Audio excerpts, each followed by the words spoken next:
Lahat na bahay tinamaan ng trangkaso, sipon at masakit ang lalamunan kasi yes, kung oo, sabay-sabay nating harapin ang kinabukasan. Ay grabe naman kasi itong sakit na to at hindi malis-alis ang araw na. Pati nga paglunok ng kanin ay hindi ko magawa-gawa. Ito na talaga siguro yung sign na papayat na ako. Buti naman kung ganon. Well anyway, bago ang lahat, may adnadlaw sa intiro. For today's video nga ay magluluto tayo ngayon ng manok.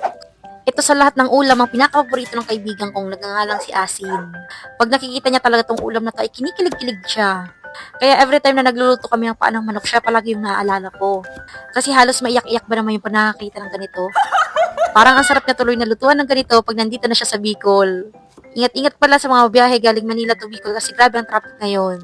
Siguro ko ay baka abutin kayo ng mahigit 24 oras sa biyahe pa lang. Kaya dapat talaga ay magbawan kayo ng napakaraming pagkain na tubig.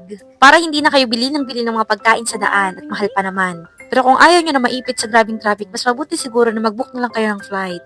Meron naman kasing murang flight from Manila to Bicol. Lalo na kung masaktuhan nyo ang piso fare, ay nako, hindi man nakaabot ng 1,000 yung pamasahe sa aeroplano. Plus, naka-experience pa kayong sumakay ng plane. Ay nako, nangingialam na naman ang person sa buhay ng iba. Hindi pala ako ganito sa platform na to. Sa ibang apps pala ako nagbibigay ng advice at hindi dito. Sorry po! Pero yung sinabi ko kasi, kung gusto nyo lang naman at hindi naman pilitan. Grabe kasi yung nakikita kong traffic ngayon. Kung ang schedule mo sa bus ay alas 4, sigurado akong makakasakay ka sa PITX ng alas 10 ng gabi. Yun kasi yung nangyari ngayon sa kaibigan ko. Alas 4 pa nga yung schedule niya sa bus. Pero ang sabi sa kanya ay baka makaalis daw sila ng mga alas 10. Sabi ko, ay nako, hindi yan alas 10 aalis pa. Abutin ka pa ng alas 12 ng gabi. Diba? Eh di grabe yung pag-iintay niya sa PITX. Sabi niya talaga sa akin, ay nako, next year talaga ay magbubuk na lang ako ng flight. Halos pareho lang din naman yung pamasahe. Well, anyway, ito palang niluluto ni Papa na paanang manok ay hindi naman to adobo. Ito yung normal at typical na niluluto namin dito sa Bicol, which is may gata. Alam niyo naman, ang mga Bicolano ay napakahilig sa may gata na ulam. At syempre, dapat din ay maanghang. Mas masarap kasi naman talagang ulam pag maanghang.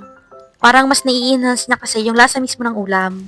Tapos napakadali lang din naman ito lutuin, hindi din marami yung ingredients. Yung mga ingredients lang na makikita mo na normal sa palengke.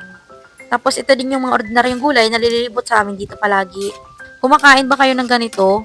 Kasi naalala ko pala yung mga kaibigan kong German nung inaya ko na kumain ng panang manok ay ayaw nila. At hindi halos may pinta yung mga mukha nila kasi parang weird daw kainin. Pati nga daw yung isaw at dugo ay hindi daw nila kayang kainin. At eto nga, magluluto naman kami ng inihaw. Hindi din kasi naman pwede si mama sa paanang manok. At saka sayang din naman kasi ang lalabas pa naman ng lawlaw. Ha? Anong labas? Sa mga hindi nakakaalam, ang Bicol pala ng sariwa ay labas. Tingnan nyo naman kasi yung mga isda dito sa amin, nangiintab pa sa sobrang pagka-fresh. Halata mong hindi hilado at galing talaga sa dagat. Kaya sobrang sarap pag inihaw. Ito na pala yung niluto naming manok kanina, tapos na. Tapos eto, malapit na rin naman tong maluto ng mga isda.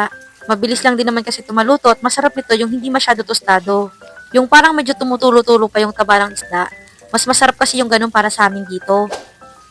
Tsaka hindi din talaga ito masarap pag alam mong hilado na. Kaya talaga, napakaswerte namin sa amin dito kasi araw-araw kami may fresh na isda. See you sa next vlog. Ingat!